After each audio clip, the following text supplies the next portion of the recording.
एक पहाड़ी गांव में नीलू नाम का एक छोटा जादूगर रहता था। वो दिखने में तो साधारण था, लेकिन उसके पास एक खास ताकत थी, समय को थोड़ी देर के लिए रोक सकने की शक्ति।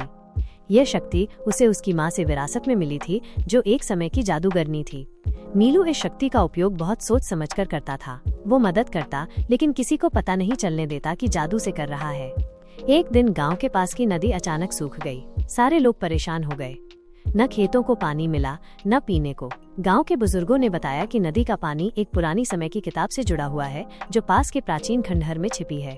कोई बुरा जादूगर उसे चुराकर समय की गति को बिगाड़ रहा है। नीलू ने निश्चय किया कि वो किताब को वापस लाएगा। उसने अपनी माँ की दी हुई चमकती छड़ी और समय रुकने वाला पत्थर साथ लिया और अकेले ही खंडहर की ओर चल पड़ा।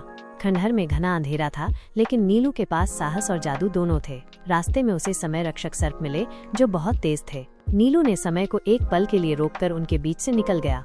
आगे उसे कालग्रंथ नाम का दुष्ट जादूगर मिला। उसके चारों ओर काले बादल थे और आंखें लाल। उसने कहा, तुम एक बच्चे हो, मुझसे लड़ने आए हो?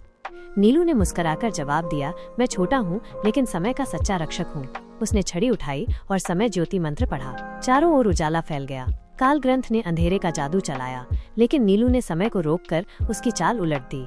आखिरकार कालग्रंथ हार गया और गायब हो गया। नीलू ने पुरानी समय की किताब उठाई और गांव लौट आया। गांव में लौटते ही नदी का जल फिर से बहने लगा। खेतों में हरियाली लौट आई। सभी लोग नीलू को देखकर हैरान थे, लेकिन वो मुस्कुराकर बोला, ये तो समय का काम है। अब नीलू को सभी समय का संरक्षक कहने लगे, लेकिन वो अब भी अपने जादू का इस्तेमाल चुपचाप करता रहा, जरूरत पड़ने पर बिना दिखावे के। सीख, सच्चा जादू ताकत में नहीं, जिम्मेदारी में होता है।